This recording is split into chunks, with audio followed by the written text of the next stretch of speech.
Hi everyone, welcome to my channel. I am Kartik Soren. आज जिस विषय के बारे में हम डिस्कस करने जा रहे हैं, आप सभी भली भांति वाकिफ़ होंगे, चाहे वो सोशल मीडिया के द्वारा हो या किसी प्रिंट मीडिया के द्वारा हो या फिर न्यूज़ चैनल के द्वारा हो। जी हाँ, वक्फ कहिए, वक्फ बोर्ड कहिए या वक्फ अमेंडमेंट एक्ट 2025 कहिए, हर जगह यही शब्द छाए हुए हैं। चलिए इसी को समझते हैं विस्तार से।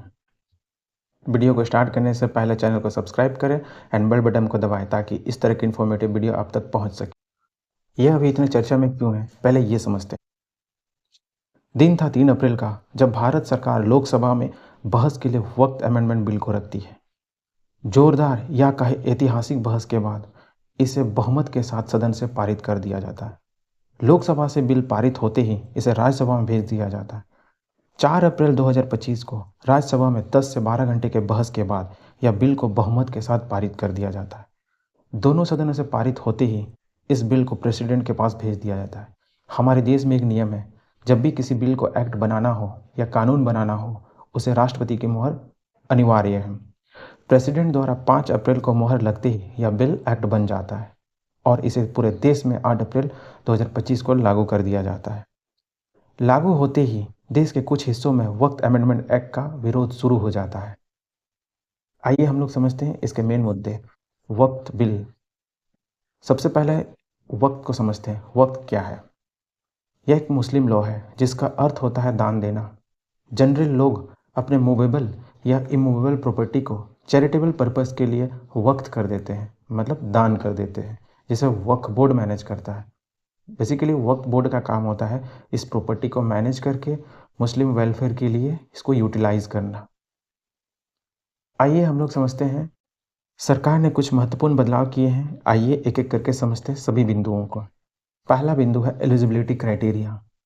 एलिजिबिलिटी क्राइटेरिया ये कहते हैं वैसे मुस्लिम जिन्होंने अभी अभी धर्म परिवर्तन किया है वो संपत्ति दान का अधिकार नहीं होगा। अब संपत्ति दान कौन कर सकता है? कम से कम 5 साल जब तक वो उस धर्म को ना मान लिया हो तब तक वो दान नहीं कर सकता है। दूसरा महत्वपूर्ण पॉइंट है only registered land owner can donate. वही व्यक्ति वक्फ बोर्ड को अपनी ज़मीन दान में दे सकता है जिसके नाम पे वो ज़मीन रजिस्टर्ड है। आप किसी और की ज़मीन को डोनेट नहीं कर सकते। तीसरा महत्वपूर्ण मुद्दा है inclusion of non Muslim. Central Waqf board में अब गैर मुस्लिम सदस्यों की भी एंट्री होगी। ये बिल का प्रावधान है। अगला अहम पॉइंट है रिप्रेजेंटेशन ऑफ मुस्लिम वुमेन। अब मुस्लिम महिलाओं को भी ज़मीन में उत्तराधिकारी का अधिकार मिलेगा। अगला महत्वपूर्ण पॉइंट है डिजिटल रजिस्ट्री। वक्फ में दी गई ज़मीन का, वक्त में जो भी ज़मीन दी गई है सारा आपको डिजिटली अपलोड करना होगा या कि ऑनलाइन पोर्टल में सारा को रिकॉर्ड को अपलोड करना होगा। सेंट्रल वक्फ बोर्ड में आपको 2 नॉन मुस्लिम के अलावा 2 मुस्लिम महिला को भी रखना होगा। एक सदस्य शिया सुन्नी से भी रहेंगे और एक सदस्य एक्सपर्ट कमेटी से भी रहेंगे। अगला पॉइंट है डिस्प्यूट रेजोल्यूशन। वक्फ ट्रिब्यूनल का फैसला अब आखिरी नहीं होगा, मतलब इस फैसले को अब 90 दिनों के अंदर सिविल या हाई कोर्ट में अपील कर सकते हैं। इस फैसले के खिलाफ 90 दिनों में सिविल या हाई कोर्ट में अपील कर सकते हैं। अगला है audit power of central and state government.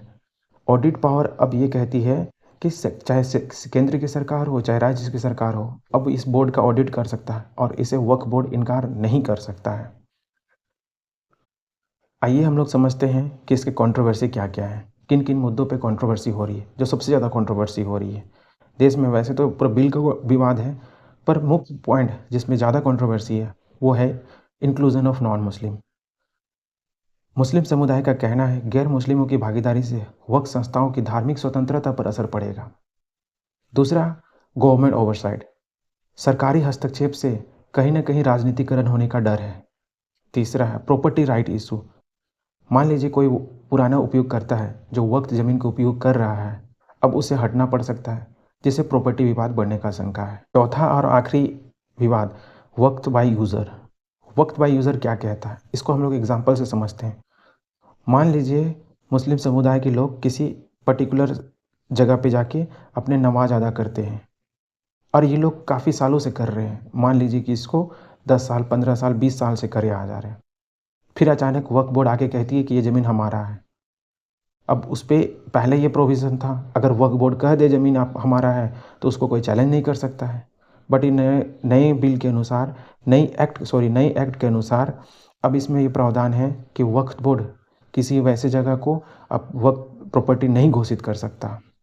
यही है वक्फ बाय यूज़र, जिसे अब इस प्रोविज़न से हटा दिया गया। बीते दिनों हमने देखा कई सरकारी संपत्ति को जला दिया गया है। कई बसें को, कई घरों को तोड़-फोड़ किया गया। प्रोटेस्ट हमेशा संवैधानिक तरीक़ा से होना चाहिए, ना कि इस तरह सरकारी संपत्ति को नुकसान करा के। इससे हमारा, आपका और हमारा देश का नुकसान होता है। हमें देश की एकता और अखंडता को बनाए रखना है। वीडियो पसंद आए तो सब्सक्राइब करें और लाइक करें। आपका विचार कमेंट में ज़रूर लिखिएगा। धन्यवाद। जय हिंद।